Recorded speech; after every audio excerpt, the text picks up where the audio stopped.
So the Florida state government is focusing on all the important issues facing America. Take a look at this. New law forces Florida schools to display "In God We Trust" signs. Legislation was sponsored by State Representative Kimberly Daniels, who also leads a Christian ministry. She's a Democrat, by the way. Florida Governor Rick Scott signed the bill.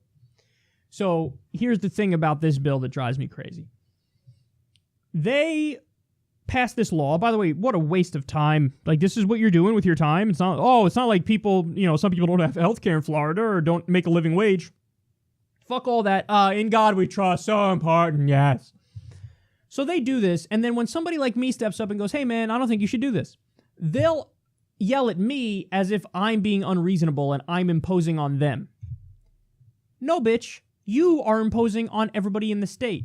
"Oh, in God we trust." Obviously, that should be in our schools. That's a clear violation of separation of church and state. Furthermore, flip the script. What if I was a politician and I proposed a bill, "In God we don't trust," or "Atheism is correct"? Imagine putting plaques in schools, "Atheism is correct." Everybody would look at me like, what an insane imposition on the American people. What are you doing?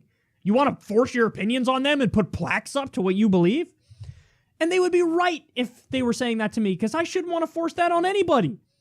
But the Christian majority gets to do it, and we're supposed to just sit there and take it? Like, "Oh, no, it's cool. Go ahead. In God we trust," even though I don't trust it in God, and I'm part of we. In God we trust. I'm part of the we of this nation. You're not representing me with that fucking plaque. And again, it's a clear violation of separation of church and state. So I'm annoyed by how the Christian majority forces little shit on us like this, and then they get outraged when we say, "Hey man, that's not cool." And they act like we're the one imposing on them. No, you're imposing on us. You're putting up the plaques. It's a violation of separation of church and state. Imagine we put up a plaque to atheism in schools. How would you respond? Well, that's exactly how we're responding right now. This is bullshit. It should be slapped down in court.